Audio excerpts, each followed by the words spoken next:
Welcome, you're here with the console time machine where we go back.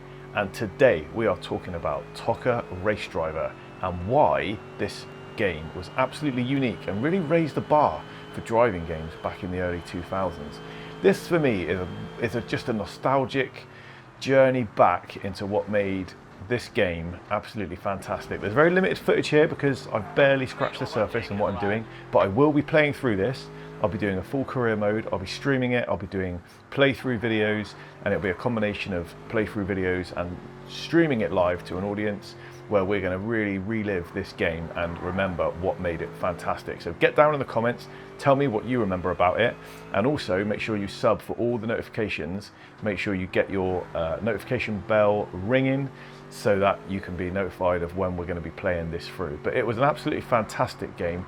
It did things that a lot of games back then never did. The story mode really set it apart, and that's what I remember. It released in 2002. I had it on Xbox, and it was just one of those games where you just got into it straight away. There was a story mode, there was some narrative to it. It wasn't just about a menu where you just picked races and tried to get golds.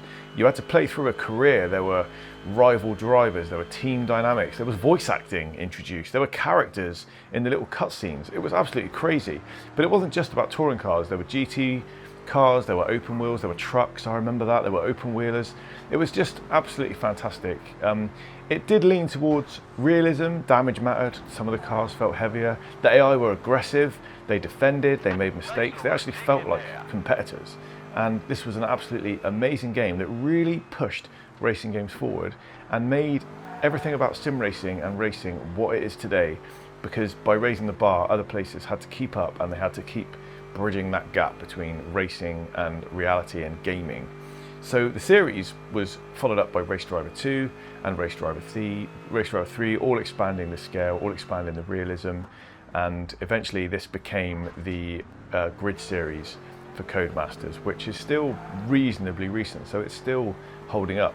So the question is, does this still give us some value today? Is it worth revisiting, and how much nostalgia can we get from this? I mean, I'm certainly loving it. I've done the first 2 races in the Ford Mustang, and I've got to say I'm almost hooked again, and I can't find enough hours in the day to revisit these fantastic games. It was the first game really with a story mode, certainly that I remember, and the fantastic sort of variation of cars and tracks, and the fact like it felt like you were in a motorsport career and actually achieving stuff, I think really made the game absolutely different, and really did, like I say, it really raised the bar for other games to keep up and be as popular. It did pretty well in the sales, but obviously as the beginning game of a series, you know, it did sort of kickstart some later games which, you know, also had better sales and managed to sort of build on the success of the first one and just grow.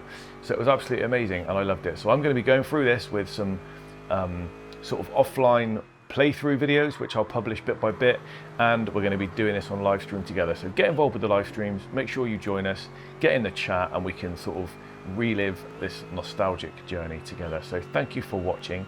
Make sure you check out the video on the screen that YouTube is recommending. Don't forget to sub and like and share with like-minded people. Let's get this community growing, and I'll see you in the next one. Peace.